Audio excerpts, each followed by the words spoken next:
Likşerlerimizi davamlaştırımız hürmetlik vatandaş bugün 2020 yıl 10. ayının 10. günü haftığı şembe. Endi sizlerge yetkizdiğin haberlerimiz kısa haberler vatandaşlar. Bugünkü yeni haber 10. ayının 10. günü helalam yüz bergen iş. Amerika'nın Xi Jinping'ni imborga qilishinin ichki siri oshkorlandi.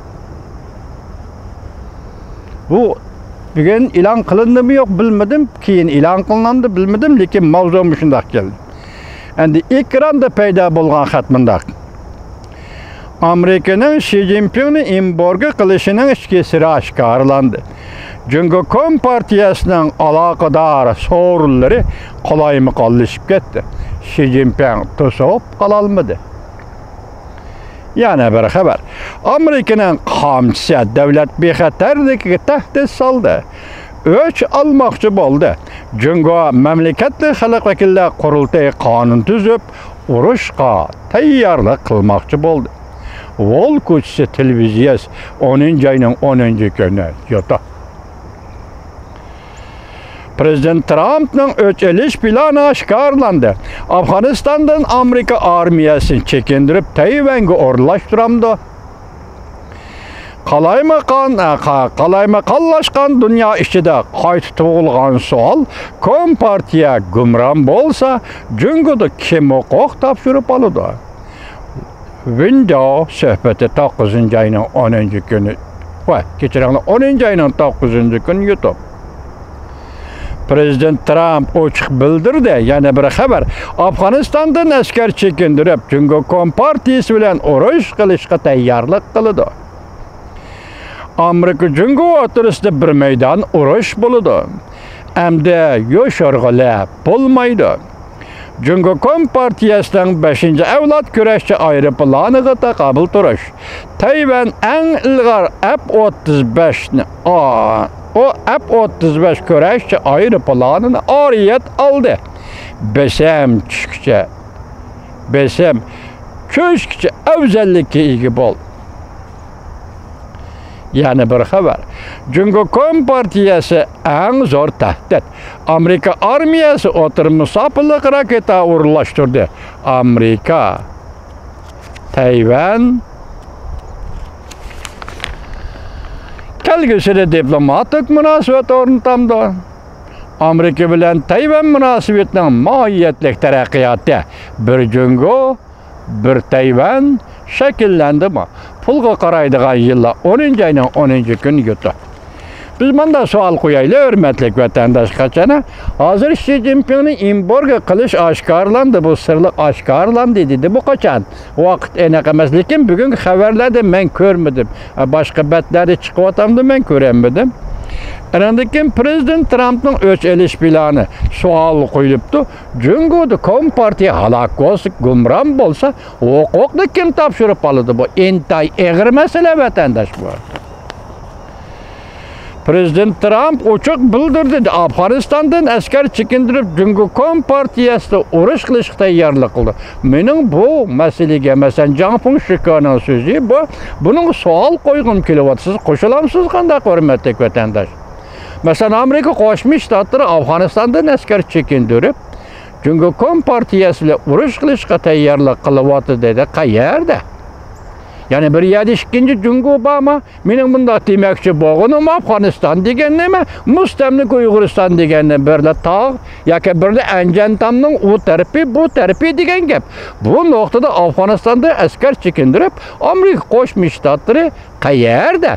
Jungolar qayerda urush qiladi? Janping Shiko apandi bu kulkulik bir masalani mavzuni ko'tarib chiqibsiz-ku. Janping Shiko apandi milodidan burun 3. asrda Gretsiyaning general Lisimosi desa bo'ladi, Makedoniyga O'rta Osiyoga kirdi. Afg'onistonga O'rta Osiyoga yetib keldi. Undan keyin Chingizxon bu o'lkalarga yetib keldi. Undan keyin Angliya Sharqiy Hindiston şirketi buraylar yetib keldi. Bularni qo'yib turayli. Amerika Qo'shma Shtatlari boshchiligidagi G'arb armiyasi 2001-yil 10-oyning 7-kuni Afg'onistonga, yani O'rta Osiyoga kirib keldi. Teröristlarga ve zo'ravonlar zarb berishgan Taliban kuchlarini yo'qotish va Osama bin Ladenni yo'qotish uchun kirib keldi. Bugun 19 yil o'tdi, hurmatli vatandosh. Haqiqatan bu zo'ravon kuchlar tarmar qilindi. 19 yil oz yil emas, balki Amerikaning urush qilish tarixida eng uzun yil deb atashga bo'ladi. Bugün endi Amerika Qo'shma Shtatlari Afg'onistondan askar chekindiryapti. Janpon Shiko deydi, Jungo kompartiyasiga urushmoqchi. O Jungo nada? O qanday Jungo? Janpon Shiko efendi, men dedim bir enjan tam o tarafı Afg'oniston, bu tarafı Uyg'uriston, mustamlik Uyg'uriston.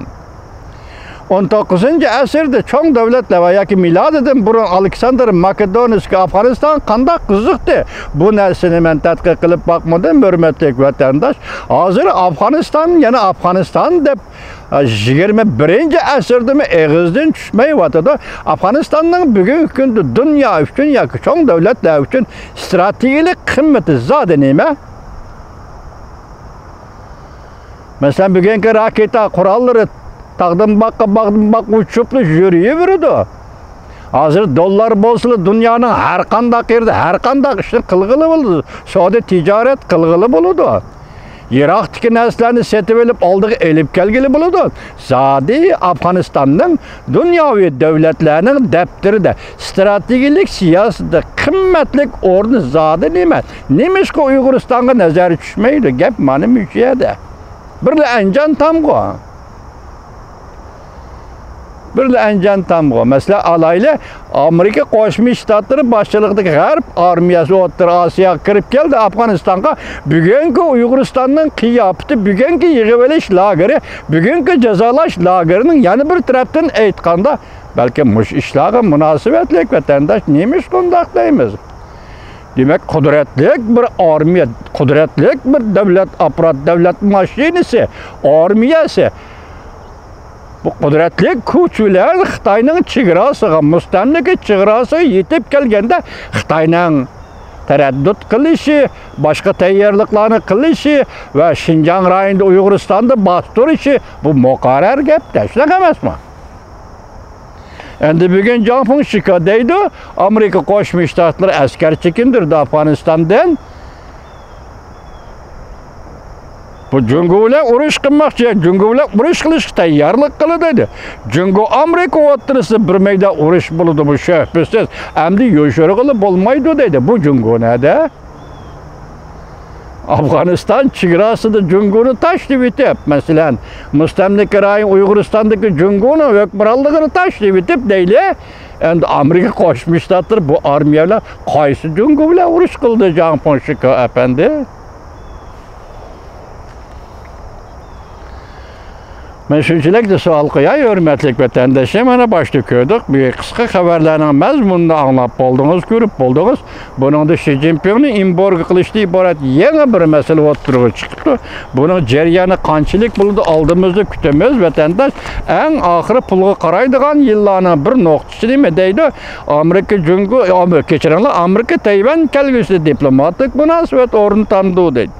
Amerika bilan Tayvan munosabatining mohiyatlik taraqqiyoti masalan bir Jungo degan gap, bir Tayvan degan gap shakllandimi deydi. Arliqsiz diqqat qildingiz, masalan Go Bovshan efendi dedi va yana boshqalar o'tirib qo'ydi. Amerika Qo'shma Shtatlarining davlat ishlar kotibi Mike Pompeo Osiyo safarida Tayvan kirib o'tdi dedi. 3 qatim o'tirib qo'yildi masalan, 3 qatim yetkazdim. Bu ish 100 bermedi. Bugun buning joyiga 10 yani 20 kun bor vatandosh.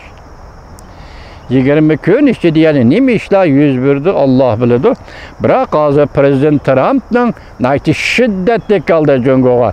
Yani qayta saylansam yoki yana qayta siyosat yurgizish navbati kelganda Jungoga bajalish yana qaytadan tashkillaymiz dedi. Tamojni bejini. Mushalardan qaraganda buningdan keyinki hozir eng oxirgi 23 kun deyli. Saylam 11-oyning 3-kuni saylandan keyin prezident Trump Allah yak Amerika Qo'shma Shtat xalqiga Allah ko'rsatma bergandek, diliga ko'ngliga sog'andek prezident Trumpni bu qatam saylaydigan bo'lsa, prezident Trump o'zi boshlagan ish, ya'ni jungu masalasi degan ish. Bu ishni prezident Trump o'z qo'li bilan oyoqlashtirishi kerak. Bu qoida vatandoshlar. Biz ham shuni kutamiz.